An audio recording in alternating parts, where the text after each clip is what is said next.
Good morning.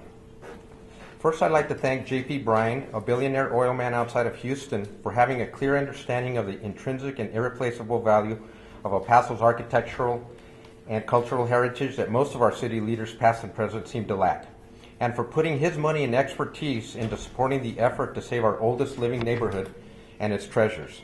I have to admit, I'm stunned that Mayor Margo would single out Dr. Max Grossman, a fellow El Pasoan committed to this noble effort, and proceed to disparage him in no uncertain terms. I guess that's why they call it the bully pulpit.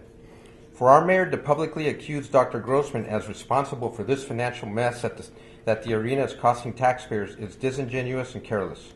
When you use words like abomination, referring to Dr. Grossman's efforts, when you directly accuse him of manipulating Mr. Bryan to obtain financing, and when you suggest that he apologize to the citizens of El Paso for costing the taxpayers, you are engaging in a dangerous game of character assassination.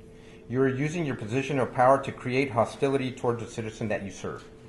Let's not forget, it was our city leaders, in particular City Attorney Barunda Firth and her legal department, who possibly engaged in the practice of wording the bond ballot so as to remove references to sports and arenas, helping create this mess that city government is mired in. And it was our city leaders that chose to petition a judge several hundred miles away in a calculated effort to prevent any opposition by El Pasoans and to get a declarative judgment preventing further lawsuits and challenges. It is our city leaders that want to appeal the plainly understood decision of Judge Meacham, thereby costing El Paso taxpayers again and again. It is our city leaders that hired a small army of highly paid lawyers to make every effort to create the perception that the Bait and Switch Arena was always advertised as a sports arena. And it is our city leaders who have already spent over $741,000 of taxpayer money on legal fees for the arena, along with an additional $255,000 in climbing for the bond validation suit that you filed. El Pasoans are paying the bill for the city's astoundingly careless choices and its efforts to cater to the few and wealthy special interests in downtown, which you, Mayor Margo, may very well be a part of.